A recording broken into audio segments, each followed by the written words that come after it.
Uma produção WGBH Boston associada a Harvard University. Qual a coisa certa a fazer?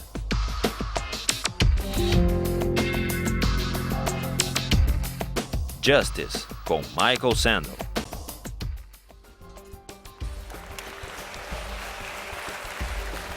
When we ended last time, we were considering arguments for and against affirmative action, counting race as a factor in admissions. And in the course of the discussion, three arguments emerged, three arguments for affirmative action. One of them was the idea that race and ethnic background should count as a way of correcting for the true meaning of test scores and grades, getting a more accurate measure of the academic potential those scores, those numbers represent. Second was what we called the compensatory argument, the idea of righting past wrongs, past injustice. And the third was the diversity argument. And when Cheryl Hopwood in the 1990s challenged the University of Texas Law School's affirmative action program in the federal courts, the University of Texas made another version of the diversity argument, saying that the broader social purpose, the social mission of the University of Texas Law School is to produce leaders in the legal community, in the political community, among judges, lawyers, legislators, and therefore it's important that we produce leaders who reflect the background and the experience and the ethnic and the racial composition of the state of Texas. It's important for serving our wider social mission. That was the University of Texas Law School's argument. And then we considered an objection to the diversity argument, which after all is an argument in the name of the social mission, the common good. We saw that Rawls does not simply believe that arguments of the common good or the general welfare should prevail if individual rights must be violated in the course of promoting the common good.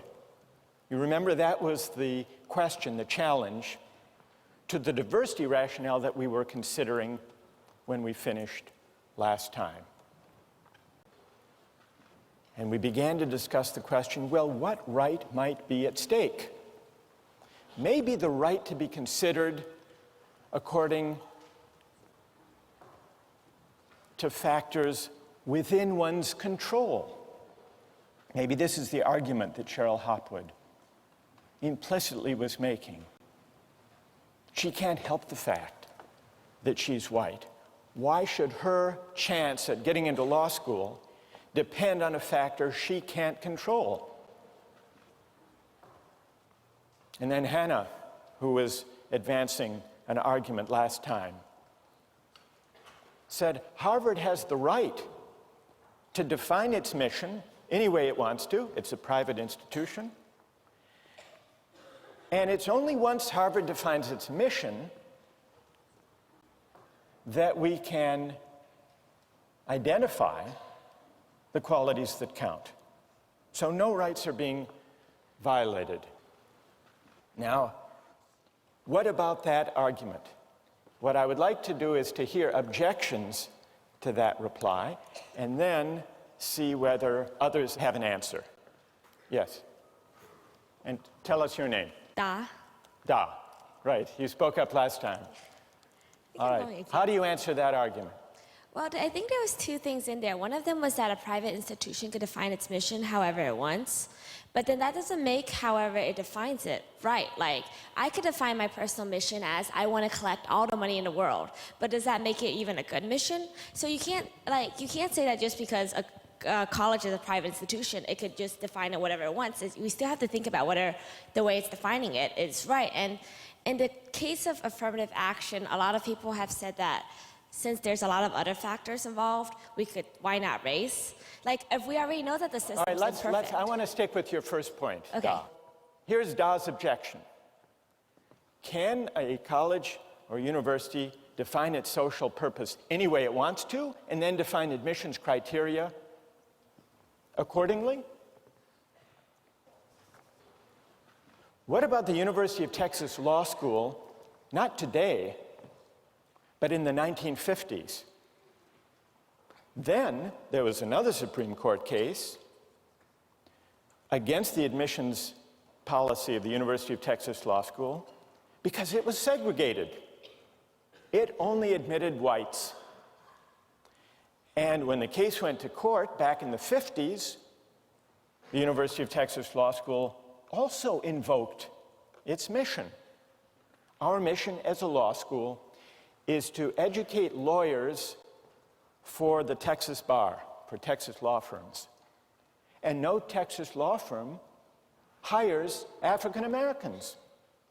So to fulfill our mission, we only admit whites. Or consider Harvard in the 1930s, when it had anti-Jewish quotas. President Lowell, president of Harvard in the 1930s, said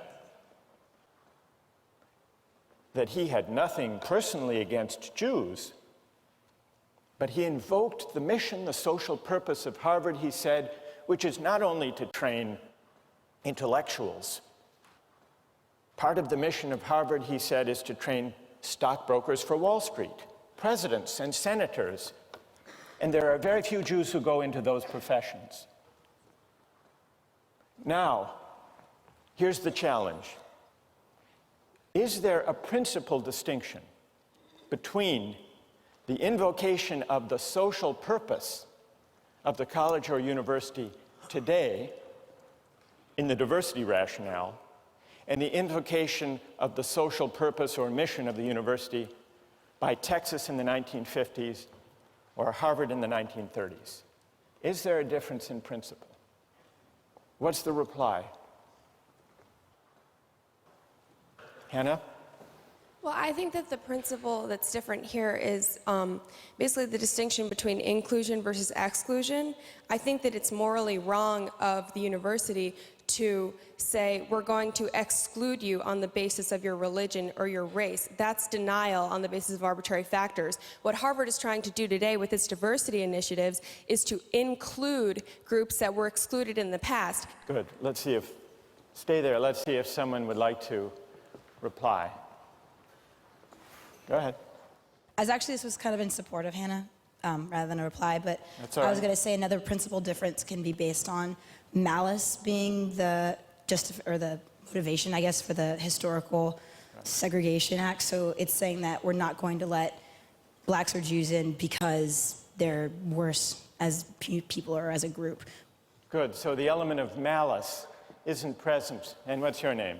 Stevie? Stevie says that in the historic segregationist, racist, anti-Semitic quotas or prohibitions, there was built into them a certain kind of malice, a certain kind of judgment that African Americans or Jews were somehow less worthy than everybody else. Whereas present day affirmative action programs don't involve or imply any such judgment. What it amounts to saying is, so long as a policy just uses people in a way as valuable to the social purpose of the institution, it's okay, provided it doesn't judge them maliciously, as Stevie might add, as intrinsically less worthy. I'd like to raise a question. Doesn't that concede that all of us, when we compete for positions or for seats in colleges and universities, in a way are being used, not judged, but used in a way that has nothing to do with moral desert. Remember, we got into this whole discussion of affirmative action when we were trying to figure out whether distributive justice should be tied to moral desert or not. And we were launched on that question by Rawls and his denial, his rejection of the idea that distributive justice, whether it's positions or places in the class or income and wealth, is a matter of moral desert. Suppose that were the moral basis of Harvard's admissions policy. What letters would they have to write to people they rejected or accepted, for that matter? Wouldn't they have to write something like this? Dear unsuccessful applicant, we regret to inform you that your application for admission has been rejected. It's not your fault that when you came along, society happened not to need the qualities you had to offer. Those admitted instead of you are not themselves deserving of a place, nor worthy of praise for the factors that led to their admission. We are in any case only using them and you as instruments of a wider social purpose. Better luck next time. What was the letter you actually got when you were admitted? Perhaps it should have read something like this. Dear successful applicant, we are pleased to inform you that your application for admission has been accepted. It turns out, lucky for you, that you have the traits that society needs at the moment, so we propose to exploit your assets for society's advantage. You are to be congratulated, not in the sense that you deserve credit for having the qualities that led to your admission, but only in the sense that the winner of a lottery is to be congratulated, and if you choose to accept our offer, you will ultimately be entitled to the benefits that attach to being used in this way. We look forward to seeing you in the fall. Now, there is something a little odd, morally odd, if it's true that those letters do reflect the theory, the philosophy underlying the policy. So here's the question they pose. And it's a question that takes us back to a big issue in political philosophy. Is it possible, and is it desirable, to detach questions of distributive justice from questions of moral desert and questions of virtue? In many ways, this is an issue that separates modern political philosophy from ancient political thought. What's at stake in the question of whether we can put desert, moral desert aside? It seemed when we were reading Rawls that the incentive, the reason he had for detaching distributive justice from moral desert was an egalitarian one. That if we set desert to one side, there's greater scope for the exercise of egalitarian considerations. The veil of ignorance, the two principles, the difference principle, helping the least well off, redistribution and all that. But what's interesting is if you look at a range of thinkers we've been considering, there does seem to be a reason they want to detach justice from desert that goes well beyond any concern for equality. Libertarian rights-oriented theorists of the kind we've been studying, as well as egalitarian rights-oriented theorists, including Rawls, and for that matter also including Kant, all agree, despite their disagreements over distributive justice and the welfare state and all of that, they all agree that justice is not a matter of rewarding or honoring virtue or moral desert. Now, why do they all think that? It can't just be for egalitarian reasons. Not all of them are egalitarians. This gets us to the big philosophical question we have to try to sort out. Somehow they think tying justice to moral merit or virtue is going to lead away from freedom, from respect for persons as free beings. Well, in order to see what they consider to be at stake, and in order to assess their shared assumption, we need to turn to a thinker, to a philosopher, who disagrees with them, who explicitly ties justice to honoring virtue and merit and moral desert. And that thinker is Aristotle. Now, in many ways, Aristotle's idea of justice is intuitively very powerful. In some ways, it's strange. I want to bring out both its power, its plausibility, and its strangeness so that we can see what's at stake in this whole debate about justice and whether it's tied to desert and virtue.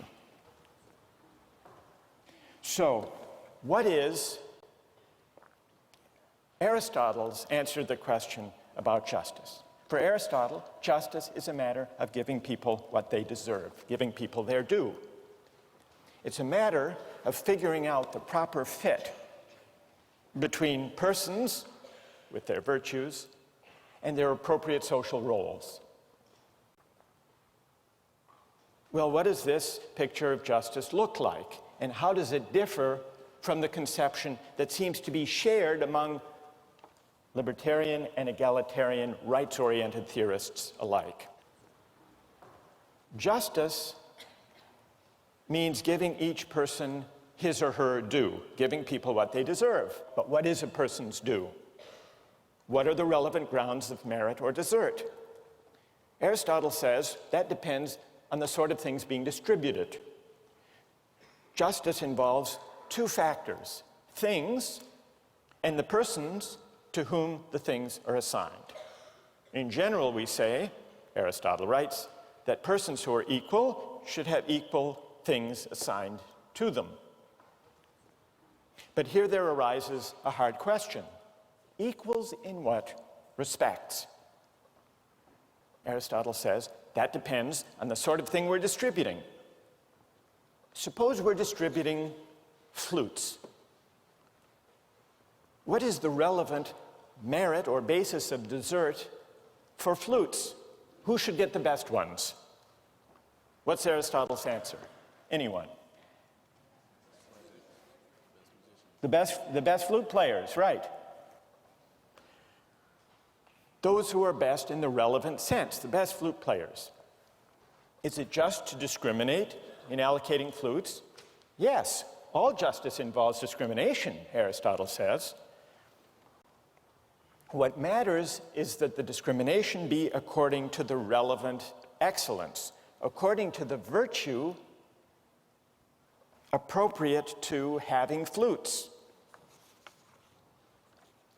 He says it would be unjust to discriminate on some other basis in giving out the flutes.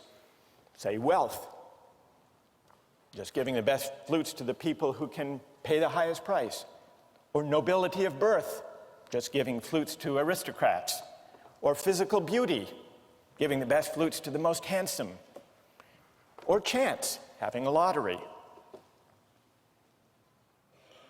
Aristotle says birth and beauty may be greater goods than the ability to play the flute, and those who possess them may surpass the flute player more in these qualities than he surpasses them in his flute playing. But the fact remains that he is the person who ought to get the best flute. It's a strange idea, this comparison, by the way, that, could you say, am I more handsome than she is a good lacrosse player? It's a strange kind of comparison. But putting that aside, Aristotle says, we're not looking for the best overall, whatever that might mean. We're looking for the best musician. Now, why? This is important to see. Why should the best flutes go to the best flute players? Well, why do you think? Anybody? What? They'll produce the best music, well, and everybody will enjoy it more. That's not Aristotle's answer. Aristotle is not a utilitarian. He's not just saying that way there will be better music and everyone will enjoy it, everyone will be better off. His answer is the best flutes should go to the best flute players because that's what flutes are for. To be played well. The purpose of flute playing, the purpose is to produce excellent music. And those who can best perfect that purpose ought properly to have the best ones. Now, it may also be true as a welcome side effect that everyone will enjoy listening to that music. So that answer is true enough as far as it goes, but it's important to see that Aristotle's reason is not a utilitarian reason. It's a reason that looks, here's where you might think it's a little bit strange, it looks to the purpose, the point, the goal of flute playing. Another way of describing this, looking to the goal to determine the just allocation. The Greek for goal or end was telos. So Aristotle says you have to consider the point, the end, the goal, the telos of the thing, in this case of flute playing.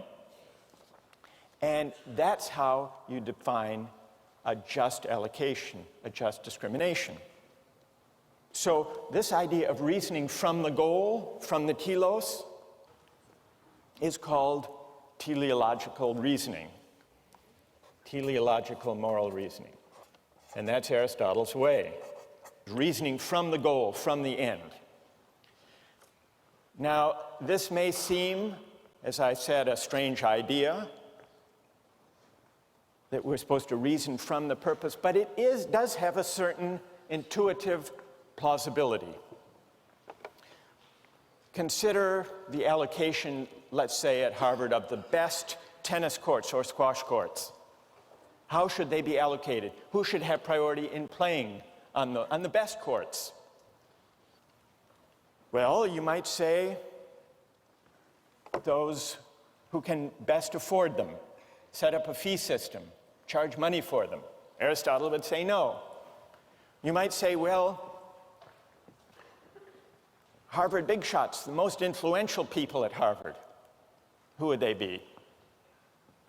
The senior faculty should have priority in playing on the best tennis courts. No, Aristotle would reject that. Some scientist may be a greater scientist than some varsity tennis player is a tennis player, but still the tennis player is the one who should have priority for the best, playing on the best tennis court. There is a certain intuitive plausibility to this idea. Now, one of the things that makes it strange is that in Aristotle's world, in the ancient world, it wasn't only social practices that were governed, in Aristotle's view, by teleological reasoning and teleological explanation. All of nature was understood to be a meaningful order, and what it meant to understand nature, to grasp nature, to find our place within nature, was to inquire into and read out the purposes or the telos of nature. And with the advent of modern science, it's been difficult to think of the world that way, and so it makes it harder, perhaps, to think of justice in a teleological way. But there is a certain naturalness to thinking about even the natural world as teleologically ordered, as a purposive whole. In fact, children have to be educated out of this way of looking at the world. I realized this when my kids were very young and I was reading them a book, Winnie the Pooh. And Winnie the Pooh gives you a great idea of how there is a certain natural, childlike way of looking at the world in a teleological way. You may remember a story of Winnie the Pooh walking in the forest one day, He came to a place in the forest, and from the top of a tree there came a loud buzzing noise. Winnie the Pooh sat at the foot of the tree, put his head between his paws, and began to think. Here's what he said to himself. That buzzing noise means something. You don't get a buzzing noise like that just buzzing and buzzing without its meaning something. If there's a buzzing noise, somebody's making a buzzing noise. And the only reason for making a buzzing noise that I know of is because you're a bee. Then he thought for another long time and said, and the only reason for being a bee that I know of is making honey. And then he got up and he said, and the only reason for making honey is so I can eat it. So he began to climb the tree. This is an example of teleological reasoning. It isn't so implausible after all. Now, we grow up and we're talked out of this way, of thinking about the world. But here's the question. Even if teleological explanations don't fit with modern science, even if we've outgrown them in understanding nature, isn't there something still intuitively and morally plausible, even powerful, about Aristotle's idea that the only way to think about justice is to reason from the purpose, the goal, the telos of the social practice, and isn't that precisely what we were doing when we were disagreeing about affirmative action? You could almost recast that disagreement as one about what the proper, appropriate purpose or end of a university education consists in. Reasoning from the purpose or from the telos or from the end, Aristotle says that's indispensable to thinking about justice. Is he right? Think about that question as you turn to Aristotle's Politics.